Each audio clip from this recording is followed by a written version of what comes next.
Hello friends, in this lecture we are going to see some of the security aspects in Linux and a security audit that we can perform at a very basic level as far as LPIC 1 certification is concerned. Now just like any other operating system, Linux also needs to be audited for security loopholes. Now these loopholes could be because of software bugs. Somebody might extract information from your system through social engineering, like maybe you share information, and based on that information somebody might extract intelligent information. Based on that he may compromise the services running on your Linux system. So social engineering is also one of the aspects that you need to be careful.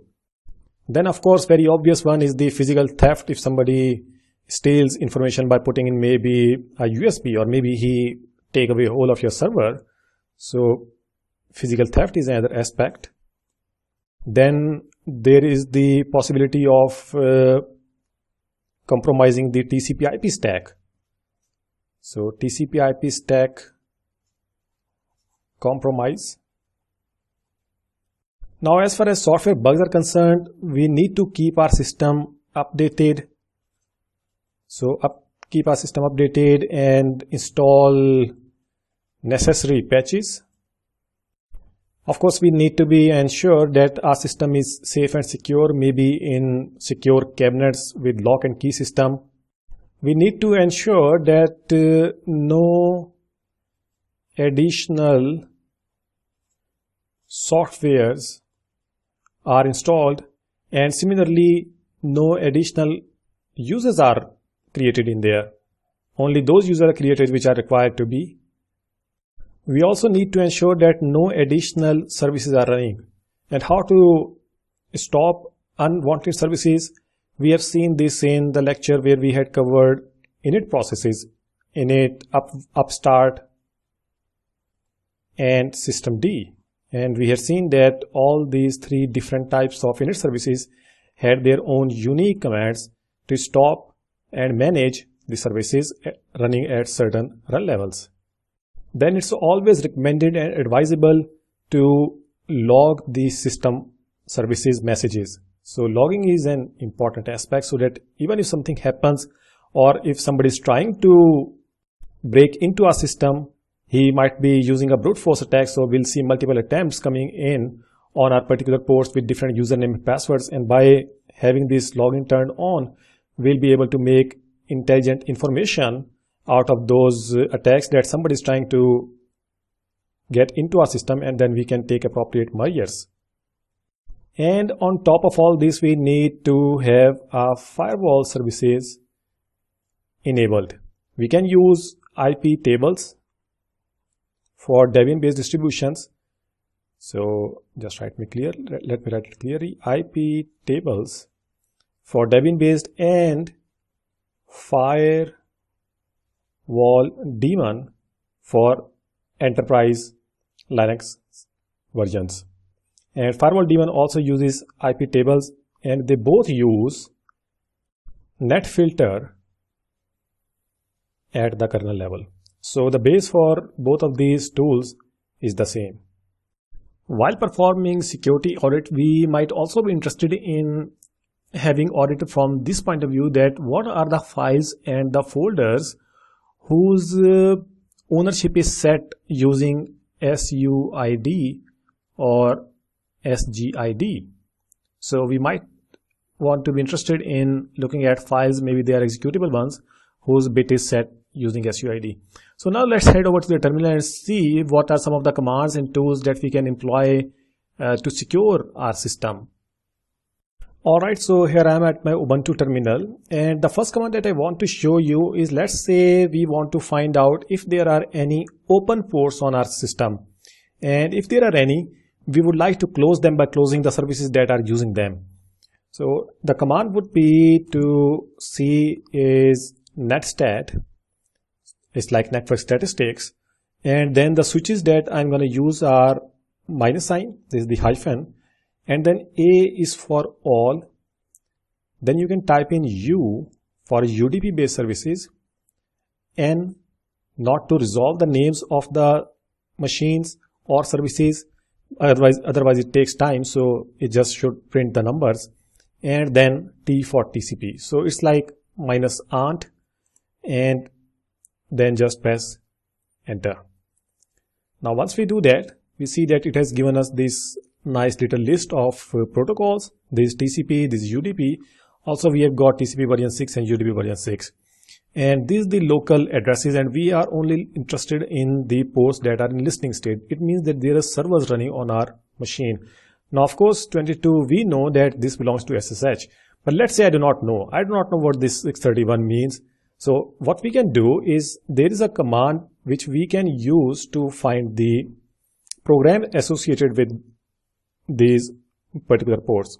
And the command, you can either use netstat and then -NTUPL. This P stands for specifically for the program associated with it, and this L means those which are in listening state.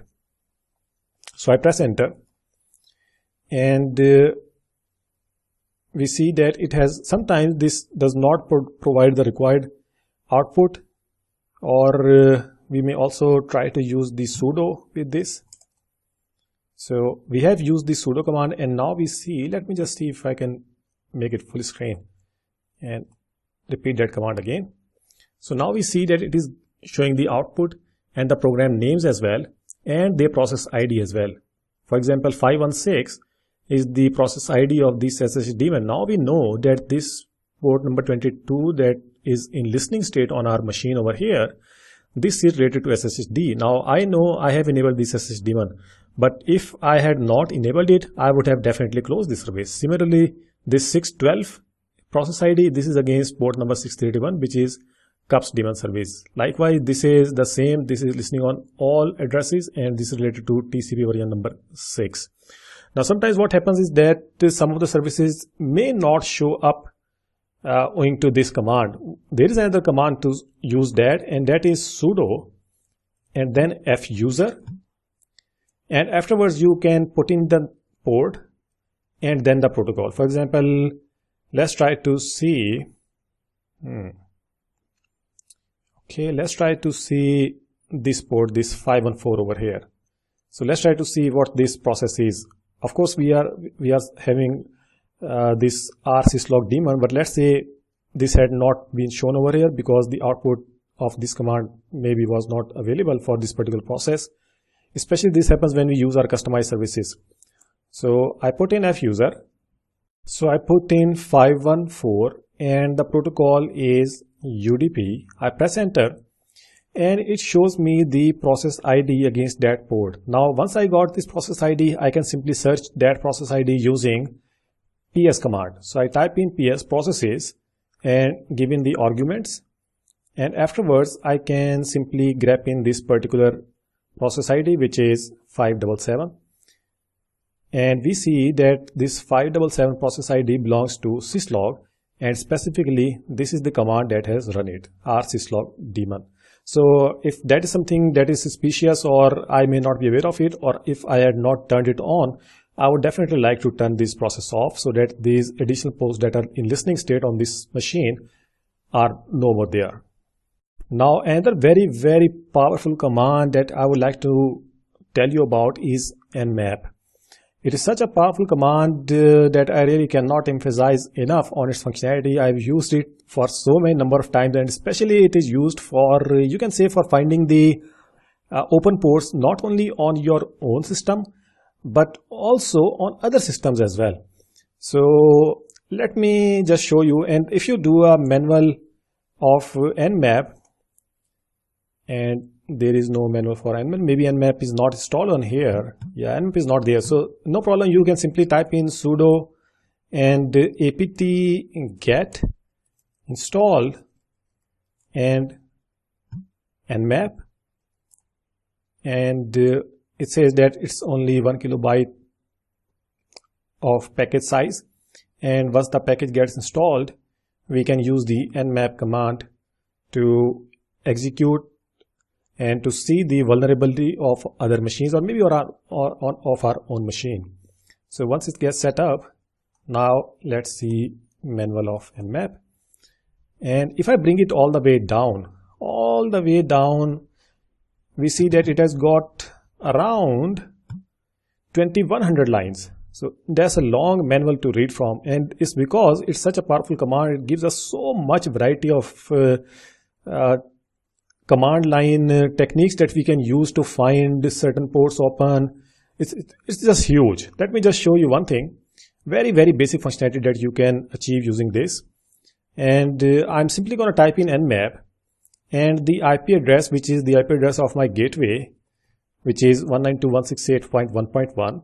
And I know that this gateway has got Telnet port open and also web port open. So port 80 and port 23 is open. That I know of for sure. But I don't know what other ports are open. So let's see if this command shows us any open ports beside those two ports. So I do that. I just put in the IP address with Nmap and look at this. It has given us this. The query was replied in just 0.024 seconds. So that's pretty fast. And it has scanned first 1024 ports, but we can define the range as well, that how many ports should we scan. Maybe this machine or this gateway might be having ports opened in the upper range of the ports, maybe between 20,000 and 30,000. So we can define the range. That's why I was telling you that it's just huge, this Nmap command. And look at where port 23 is open state. HTTP port 80 is in open state, and also this DNS domain port is in open state. And we can also see this 5431 port, that one is also in open state. So supposedly if I'm a hacker and I have some bad intentions against this gateway, now I would come to know that these are the vulnerable ports. I can either brute force try to guess the username and password against these services, maybe Telnet or HTTP, or maybe I can try to find some other vulnerability against the open ports and try to bring the system down. Now, another thing that you might be interested in is that all those users or the permissions that against the users that have been given the sudo earth access, or the users that can use sudo command or the credentials to run a command using the root privileges. You might want to have a look at that whether those users should be allowed or not, or maybe a user should only be allowed for a particular set of commands to use the sudo or use the root privileges. So let's say that we want to see that all those users who are in sudo's group. So I type in, let's say, group and groups. And at the moment, this is just displaying my name, that I am belonging to these groups. And if I do a cat on etc/groups or group, and if I bring it all the way up where there is sudo's group, let me just scan it. So this is over here, sudo. At the moment, only I am belonging to this sudo group, but I can add in other users as well.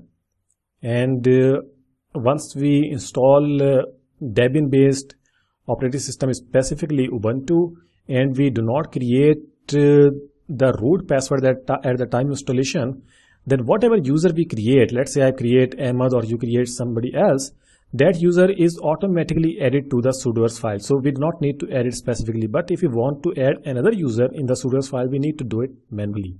And the way to do that is we need to go into vi sudo. This is the command that will open the editor of these sudoers files, and I need to use the root privileges to open it up. And if I bring it down over here, so this says that user privilege specification. Root has got all the access. First all, it's the machine. This is the user. Then this is the group. And this is the commands that are allowed to be executed. So root user is allowed to run all the commands on all the machines with its user and with group level permissions. And if I come over here, we see that we have got this sudo, which is a group, and it has got all the same permissions as well. Now what I can do is that I can also add in, let's say, another user over here, and I can restrict him or her from using specific commands using sudo level of privileges. So let's try to do one thing. Let's try to add in user. I know that there is a user Tom on this machine who is not in the sudo's files at the moment, and also we have seen that in group sudo only Ahmed belong to that group. So I can execute all the commands using root privileges but not user Tom, and I do not want Tom to execute all the commands using root privileges. So I can restrict him to use only some of the commands. Let's just see how we can do that. I can put in his name Tom and then all for all machines, and afterwards let's say user level and for group level, and afterwards the commands that I want him to execute. Now the commands we need to give in with absolute path, so I can put in, let's say, bin ls, and maybe let's say with comma I can also ask him to use only bin /df. So disk free and ls commands he can use. Now let's save the file by putting in Control O, write out, just save it, and now let's get out of here. Now I'm out of this shell, out of the editor, and now let's try to go to Tom user by switching to Tom, giving in its password, and at the moment he can use many of the commands as far as his permissions are concerned. But let's see if he can use the sudoers privileges to execute some of the commands. And he can also use, let's say, pwd command or the other command that we have given the permission, which is df or disk free information. And we see that he can execute all of these commands. But let's see if he can use the sudo to execute the commands. We have given him the permission to use sudo for ls command, and it's asking for the password. I give him the password and he can execute the command. But he can also execute df command, as we have seen that we have given it the permission. But you see over here, he was able to execute pwd command without any sudo privileges. But can he do the same using sudo? Because that command we have not added in that file. So let's see if he can execute this command. And look at that. Sorry, user Tom is not allowed to execute this as root on this machine on Ubuntu. So that way we have kind of restricted this particular user from executing a command which requires root level privileges. Also, this was just a concept to let you know, also this pwd command does not require root privileges. But if this had been some command, maybe he wanted to change the password of somebody, or maybe all the commands that require sudo privileges. So in order to execute those commands, we can restrict him not to do that.